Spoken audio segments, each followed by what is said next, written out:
Sa dami ng mga sumisikat na kainan ngayon, ilan nga ba sa mga ito ang talagang masarap?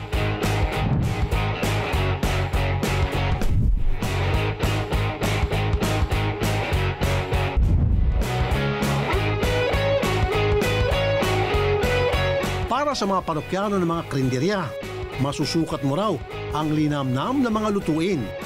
Kung napapawi nito ang iyong hangover, bonus pa kung ito'y abot kaya.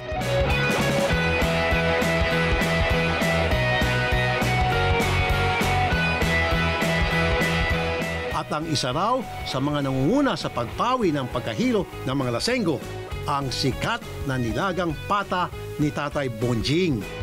Dalawa kami magkapatid na lalaki, magkasunod kami. May nagluluto, kami namamalengke.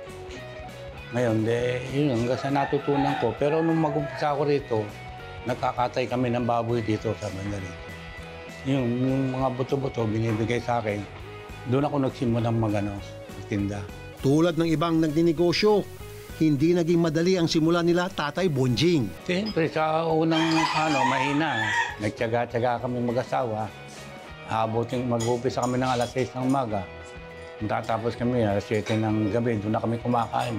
Tatlo kami, yung kapatid kong kasama ko, tsaka yung asawa. Yun, doon nag-umpisa, pero mahina lang nung una.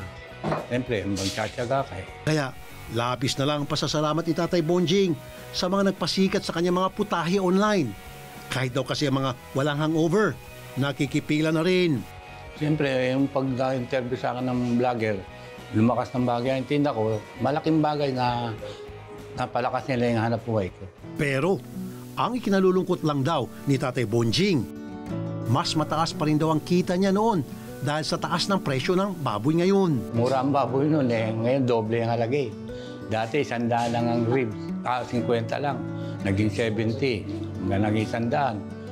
Ngayon doble na, 220. At sa 40 taon niya ang pagtitinda, ni minsan wala pa siyang naging permanenteng pwesto. 1980 pa ako nung magsimula rito pagtitinda. Kung saan ako pumupesto dyan sa labas, meron doon sa kanto.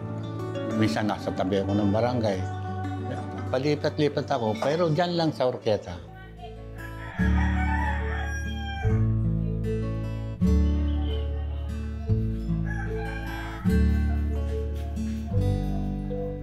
Maagang pumanaw ang unang asawa ni Tatay Bonjing na siyang tumulong sa kanya na simulan ng negosyong ito.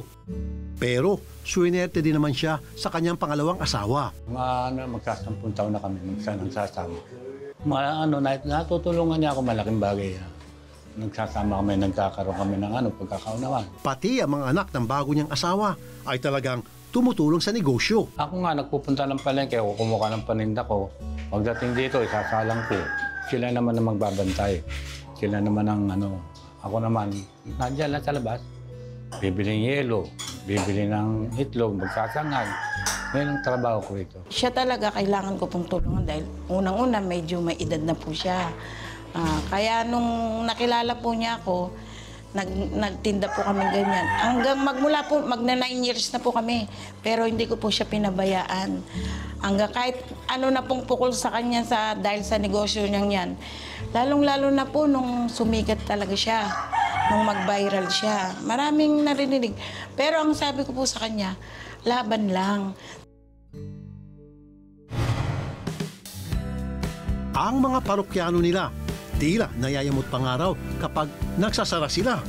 Hindi raw kasi pwedeng lumipas ang isang araw na hindi sila nakakakain ng nilagang pata ni Tatay Bonjing. Yun pong galit nila kasi pag nagbabakasyon po kami, lahat po ng nakakasalubong ko, nagbakasyon kayo, bakit hindi kayo nagsabi? Sabi po nila, galit na galit nga po sila kahapon din.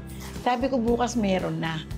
Kaya ang aga po nila, alas 3. Nandito na po sila. Dahil bukas si Tatay Bonjing mula alas 3 ng umaga hanggang maubos ang paninda, halos purong lasing na gustong magpatanggal ng hangover daw ang kanilang mga customer. Marami ako naging experience ng mga nagsenggo na pupunta sa akin. Kakain, mag-aalis daw sila ng hangover. Minsan nga, wala pang babae rito kalasingan. asawa daw niya, major. Buti wala akong nasa bahay ko. Sila lang nandito. Ang sabaw daw kasi ni Tatay Bonjing, mabisang pantagal ng kalasingan. Pag nakakatanggal na ang overall sabaw ko dahil wala namang halong gamot yan. Natural lang. At kahit pa mga galing sa malalayong lugar, nais makatikim ng nilagang pata ni Tatay Bonjing. Dadayo, mapawi lang ang kalasingan. Meron pa ako naging customer, taga Laguna.